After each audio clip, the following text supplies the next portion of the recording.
Question of the day, ano na yung final CVT set ko kay ADV 160 ngayon. Pulley set na gamit ko is K-Works pulley set na stock modified siya or yung tinatawag nila na kalkal pulley set. Gamit kong bola is JVT na straight 14 grams. Tapos yung 1mm tuning washer ko na TSMP, inalis ko na muna siya kasi manipis na yung belt ko na nagfa-flap na siya. Excessive na yung belt flap niya. Inalis ko na wala na yung sobrang pagpag niya. Pero yung belt ko ngayon palitin na talaga kasi nung sinusukat ko to, yung thickness niya is below na dun sa service limit na nakalagay sa shop manual ng ADV 160. 23.1mm na lang siya. Ang service limit is 23.2. Yung original na size nito is 24.2. So kapag nagpalit ako ng bagong belt, ibabalik ko na ulit ang 1mm na TSMP tuning washer ko. Tapos ang belt din pala kapag manipis na yan or below na sa service limit, babawasan ka na talaga ng dulo niyan kasi hindi na yan sasagad ng angat sa pulley mo kahit anong gawin mo. Kasi manipis na siya. Backplate na gamit ko is yung stock na nakaport to. Ginrind ko tong edge nito para hindi madadamage yung mga bola ko. Yan, yung edge ng backplate. Tapos stock yung slider piece. Ito yung code ng slider piece na pinalit ko ngayon. Stock pa rin. Pangalawang palit ko pa lang to ng slider piece kay ADV 160.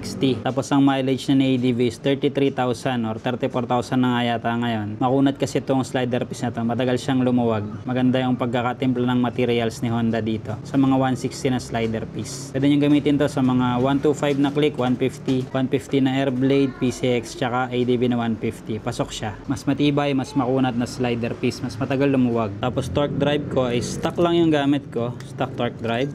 Tapos gainer 8 high temp grease yung gamit ko sa kanya. Matagal tong matunaw ng grasa na to. Maganda siya gamitin sa torque drive. Tapos CRP na torsion controller, mayroon din ako, ayan. Ito pang Aerox to pero pasok to sa mga Honda scooters. Yung position niya sa ilalim ko siya nilalagay. Tapos 1000 RPM na NCY na pang click 150 na clockwise yung rotation ng coil niya. Tapos kinakabit ko pa rin tong guide. Clutch lining na gamit ko naman is itong Labo clutch na parang stock material siya. Tapos may kasama na siyang 1000 RPM na clutch springs. Ayan.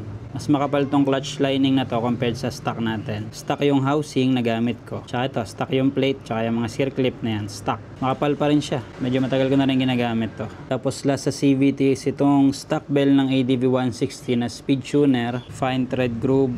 Naka-powder coat din. Gamit ko naman na power pipe is TSMP na stage 1 power pipe, silent killer na chambered type din. Pero yung size ng elbow niya mas optimized para sa size ng exhaust valves ng Honda 160 engine. Tapos naka-stock ECU remap din siya by Marconetics ECU remap. Gearing ko naman, dati naka 14 teeth ako na high speed gear. Binalik ko na yung stock gear. So 13 teeth na ulit yan. Kasi na-adjust na ni Marco yung tuning ng ECU nito. Na-adjust niya yung limiter. Dati naka-stock limiter yan at 9780 RPM to 10,000 RPM, kumakagat na yung limiter or yung soft limiter. Ngayon, in-adjust niya ng 10,500 to 10,800 yung limiter ni ADV ngayon. Yung performance upgrades ko na yan, ang natatop speed ko dyan dati, 132 kph, tapos sagad na yung RPM niya na 9750, tapos parang kumakagat na yung soft limiter niya, parang nagwawong-wong na, wong, gumaganon siya. Ganon yung top speed ko regardless dun sa testing ako na downhill, tsaka dun sa part na patag. Noong naka high speed gear naman ako na 14 teeth, ang top speed ko nun sa downhill